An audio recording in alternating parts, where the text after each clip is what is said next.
The autumn sun hung low over the winding coastal highway of Monterey, as Marcus Chen adjusted his grip on the steering wheel of his 1967 Triumph Spitfire. The engine sputtered and coughed, a sound he'd grown accustomed to over the past 3 years. The convertible top was patched with duct tape, and the passenger door required a precise sequence of movements to open properly. But it was his, paid for with savings from his work as a marine biology researcher at the Coastal Institute.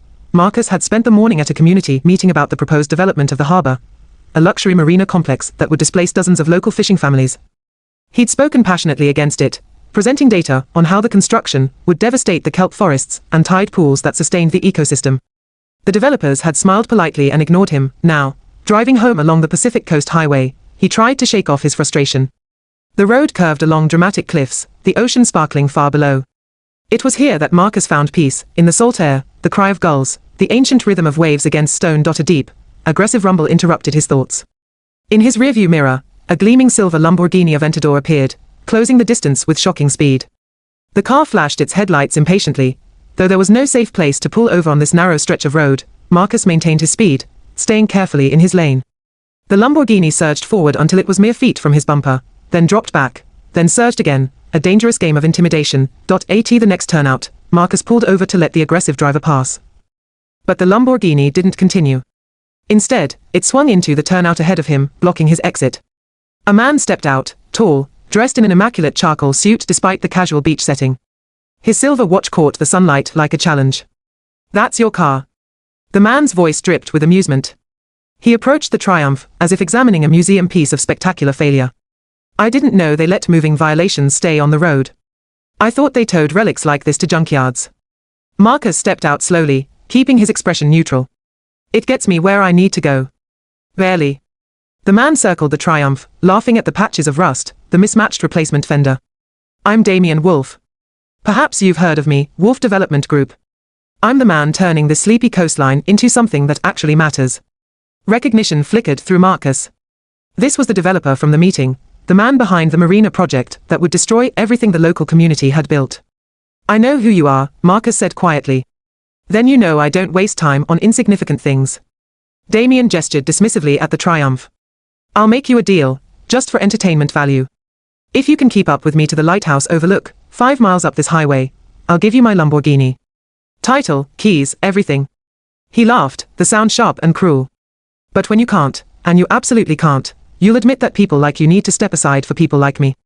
In cars, in business, in life." Marcus studied the man before him.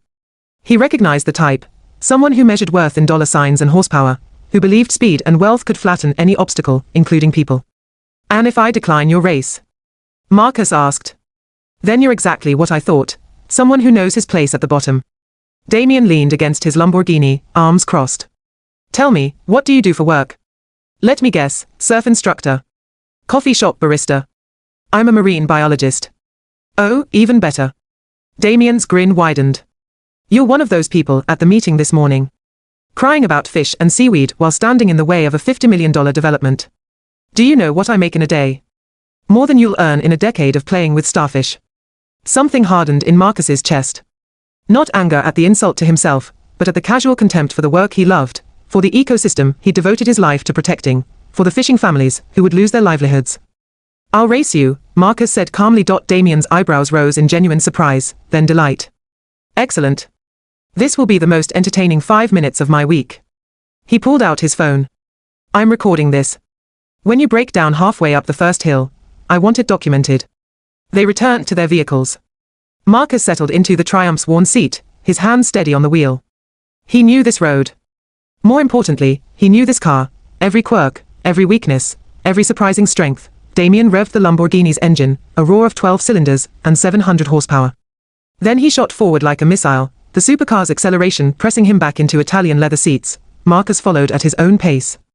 The Triumph's 4-cylinder engine whined as he worked through the gears, but he drove with precision, taking the racing line through corners, carrying momentum where the heavier Lamborghini would need to brake and accelerate. The road climbed along the cliffsides, twisting through switchbacks and blind curves. Marcus could see Damien ahead, the Lamborghini's brake lights flashing as the developer entered corners too fast, scrubbing off speed, then hammering the throttle on the straights. Marcus drove differently. He'd traveled this route hundreds of times, knew where the road tightened, where gravel scattered across the asphalt after winter storms, where the pavement dipped unexpectedly. He anticipated rather than reacted, keeping his speed smooth and constant. On a particularly tight hairpin turn overlooking a sheer drop to the ocean, Marcus saw Damien brake late. The Lamborghini's tires squealed, the rear end stepping out slightly before electronic systems caught and corrected it. Damien overcorrected, drifting wide toward the cliff's edge before regaining control. Marcus took the same corner at a lower entry speed, but maintained it throughout, his trajectory a smooth arc that carried him through and out with barely a touch of the brake. He emerged from the turn closer to the Lamborghini than before. The road straightened briefly along a plateau where the ocean spread vast and blue to the horizon. Damien's Lamborghini pulled away on the straight, its power overwhelming. But the next section climbed steeply through a series of sharp switchbacks, and here Marcus's knowledge became decisive. He knew exactly where to position the Triumph for each corner, using every inch of the narrow road. He understood how his car would respond, the slight understeer that required early turn-in, the way the lightweight chassis pivoted when he lifted off the throttle mid-corner. Damien, meanwhile, fought his car through each turn, all that power and technology becoming a liability on this technical road. The Lamborghini was built for wide, smooth highways and racetracks, not this unforgiving coastal route. As they approached the final mile, the road descended slightly before one last steep climb to the lighthouse overlook. Marcus could see the lighthouse tower ahead, white against the afternoon sky. The Lamborghini was perhaps 30 yards ahead, close enough that Marcus could see Damien's silhouette, his head turning frequently to check his mirrors. The descent included a decreasing radius turn, one that tightened unexpectedly at the apex. Marcus had watched countless tourists nearly lose control there. He braked early, positioning the Triumph perfectly, then accelerated smoothly through the exit. Damien entered too fast. Marcus watched as the Lamborghini's brake lights flared desperately, the car diving forward on its suspension, tires protesting. Damien made it through, but barely, and the mistake cost him speed and momentum. The final climb was steep and twisting. Marcus worked through his gears methodically, the Triumph's small engine screaming but pulling steadily. He could see Damien ahead, the Lamborghini struggling with traction on the steep grade, all that power spinning the wheels briefly before the electronics intervened. They emerged onto the lighthouse overlook parking area within seconds of each other, but Marcus was close enough now that only a car length separated them. Damien's Lamborghini reached the designated parking area first, but barely. Both drivers emerged from their vehicles. Damien's face was flushed, his immaculate suit disheveled, a thin sheen of sweat on his forehead despite his car's climate control. His hands trembled slightly, adrenaline or embarrassment or both. "You lost," Damien said quickly. "I won. By less than a second," Marcus replied calmly. "In a car worth 40 times more than mine. A win is a win." But Damien's voice lacked conviction. He'd felt every moment of that drive, felt himself being reeled in by a car and driver he'd dismissed as worthless. An elderly couple had been picnicking at the overlook, and they'd watched the arrival. The man approached, a retired gentleman with kind eyes and a windbreaker decorated with sailing patches. "We saw you both coming up the highway," he said. "That was quite impressive driving in that little Triumph, son. Reminded me of the old rally days." "He lost," Damien interjected sharply. "By the width of a smile," the old man said. "And he did it with grace and intelligence instead of just throttle. That counts for something." Damien's jaw tightened. "This conversation is over. I won the race, and that's all that matters." He turned to Marcus. "You know what your problem is. You're content with mediocrity. That car, your job, your little crusade against progress, it's all small-minded thinking. Some of us are meant to win, and some are meant to watch us win." He climbed back into the Lamborghini, revved the engine unnecessarily, and departed in a spray of gravel. Marcus stood for a moment, looking out at the Pacific. The old man approached again. "You drove well," he said. "Where did you learn to drive like that?"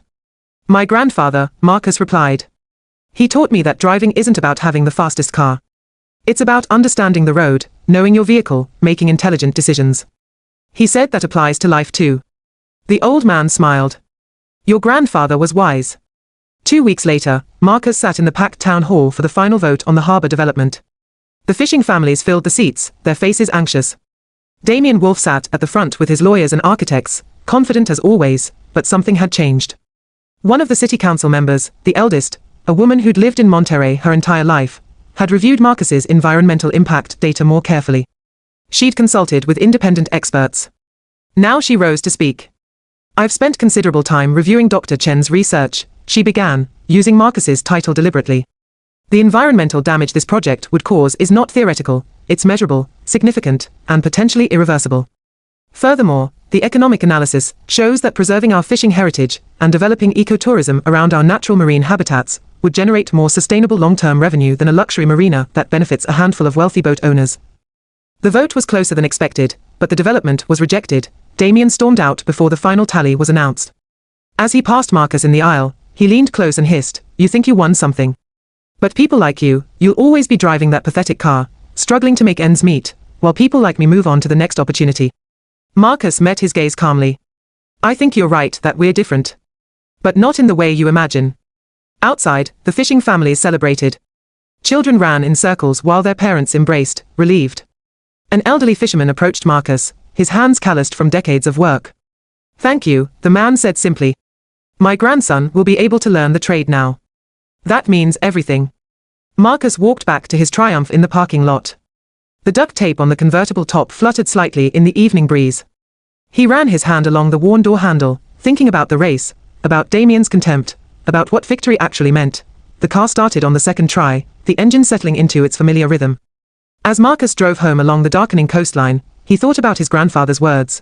A person's worth isn't measured by what they own, but by what they protect, what they build, what they leave behind for others. The Lamborghini was faster. Damien was wealthier. But Marcus had something more valuable: purpose, community, and the knowledge that he'd used his skills and passion to protect something irreplaceable. That evening, he parked outside his small cottage near the harbor.